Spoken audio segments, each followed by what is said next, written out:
Assalamualaikum warahmatullahi wabarakatuh. Perkenalkan, nama saya Julian Nuryadin, NIM 2019-020, Prodi Teknik Perawatan Mesin. Di sini saya akan mempresentasikan tentang tugas yang diberikan. Motor stepper.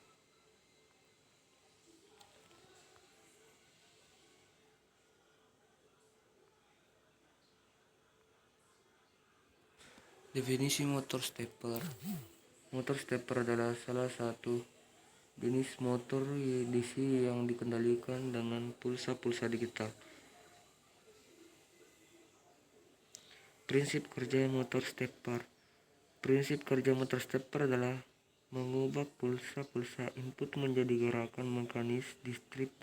Oleh karena itu, untuk menggerakkan motor stepper diperlukan pengendalian motor stepper yang membangkitkan pulsa-pulsa periodik. Berikut ini adalah ilustrasi struktur motor stepper sederhana dan pulsa yang dibutuhkan untuk menggerakkannya. Jenis-jenis motor stepper. Yang pertama, motor stepper variable recurrent VR. Motor stepper jenis ini telah lama ada dan merupakan jenis motor yang secara struktur paling mudah untuk dipahami. Motor ini terdiri atas sebuah rotor besi lunak dengan beberapa gerigi dan sebuah lilitan stator.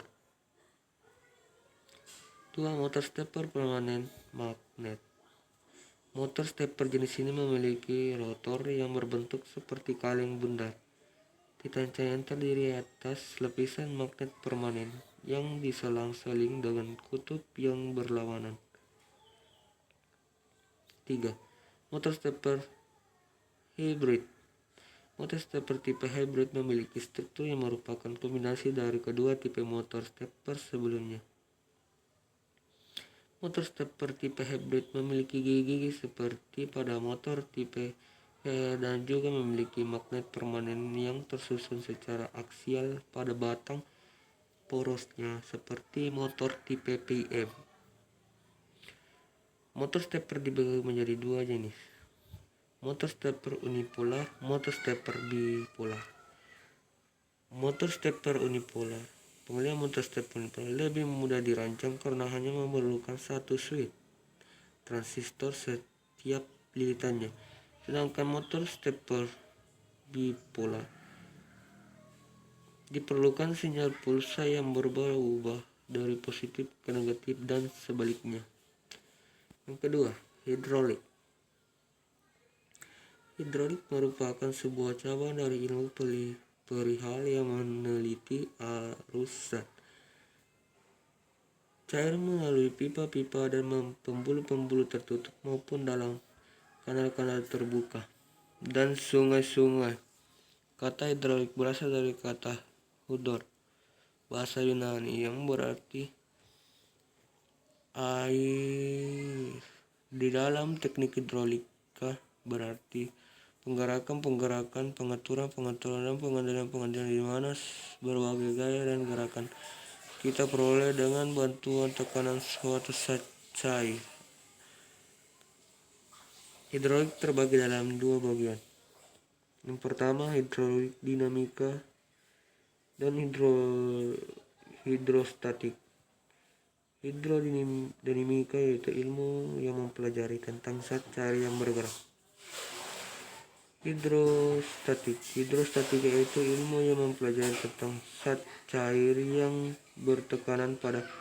Hidrostatik adalah kebalikan dari hidrodinamika, yaitu zat cair yang digunakan sebagai media tenaga. Zat cair berpindah menghasilkan gerakan dan zat cair berada dalam tabung tutup. Prinsip kerja sistem hidrolik. Pada sistem hidrolik ini bisa dilihat pada bagian kanan sebagai saluran input. Di ruang ini diletakkan gaya input. Gaya input adalah gaya awal yang akan menekan cair di ruang tertutup. Saat zat cair pada saluran input menerima tekanan, otomatis tekanan zat cair di dalam sedang akan naik. Penaikan tekanan ini akan membuat saluran output menjadi bergerak ke atas. Kalau kita letakkan benda di atas saluran output, maka benda tersebut akan terdorong ke atas. Dan besarnya tekanannya mengenai benda tersebut dipengaruhi oleh gaya input serta luas penampang dari kedua saluran ini. Komponen umum sistem hidrolik. Tangki hidrolik atau hidrolik tank berfungsi untuk menampung zat cair yang menjadi penggerak, biasanya tol. Pompa hidrolik berfungsi untuk menghasilkan aliran hidrolik dari zat yang masuk dalam sistem hidrolik. Katup pengontrol untuk memiliki tugas mengarah oli menuju komponen yang membentukkan. Aktuator merupakan komponen mekanis yang memiliki fungsi untuk mengatur sistem hidrolik. Filter sebagai penyaring. Katup mengatur tekanan main relief valve. Katup mengatur tekanan memiliki fungsi sebagai pengontrol tekanan yang masuk dalam sebuah sistem hidrolik. Komponen penyusun sistem hidrolik. Motor berfungsi sebagai pengubah dari tenaga listrik menjadi tenaga mekanik. B. Kopling. Fungsi utama dari kopling adalah sebagai penghubung putaran yang dihasilkan motor penggerak untuk diteruskan ke pompa. Kelebihan sistem hidrolik dan kelemahan sistem hidrolik. Yang pertama kita bahas dulu kelebihan sistem hidrolik. Kelebihan sistem hidrolik itu pertama, tenaga yang dihasilkan sistem hidrolik besar sehingga banyak diaplikasikan pada alat berat seperti kren, kerek hidrolik dan lain-lain.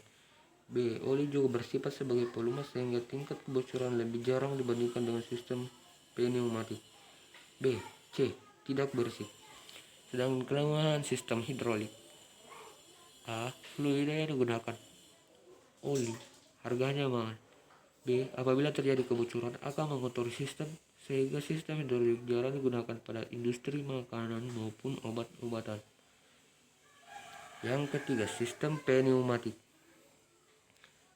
Definisi sistem pneumatik adalah sebuah teknologi yang memanfaatkan tekanan udara terkompresi untuk menghasilkan efek gerak mekanis. Udara yang dikompresi oleh kompresor didistribusikan menuju berbagai macam akumulator melewati sistem kontrol tertentu.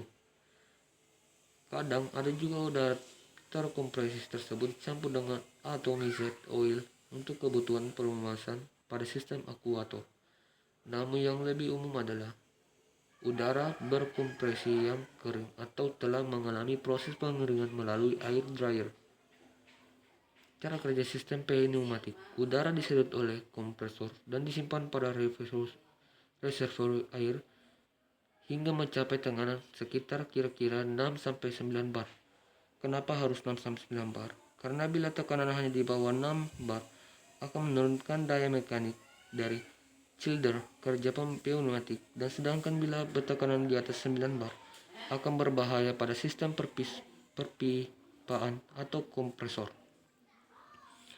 Ada 3 sistem tekanan pada sistem pneumatik. 1. Sistem tekanan tinggi. 2. Sistem tekanan sedang. 3. Sistem tekanan rendah. Yang pertama itu untuk sistem tekanan tinggi. Untuk sistem tekanan tinggi, udara biasanya disimpan dalam tabung metal ice stroke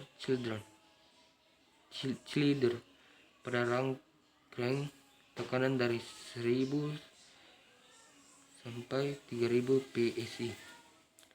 Sistem tekanan sedang. Sistem tekanan sedang mempunyai rate tekanan antara 100 sampai 150 PSI. Sistem tekanan rendah. Tekanan udara rendah didapatkan dari pompa udara tipe fan. Demikian pompa udara mengeluarkan tekanan udara secara kontinu dengan tekanan sebesar 110 PSI ke sistem pneumatik. Komponen sistem pneumatik. Sistem pembangkit udara terkompresi mengatur tekanan sudah. Sistem pembangkit udara kompresi kompresor. Unit pengelola udara. Filter regulator tekanan Leotrife. Katup sebagai pengatur arah tekanan dan aliran fluida. Aktuator energi fluida menjadi energi gerak. Sistem perpipaan, sensor dan transducer. Sistem kendali dan display. contoh diagram rangkaian sistem. Kita bisa melihatnya. Sekian dan terima kasih. Wassalamualaikum warahmatullahi wabarakatuh.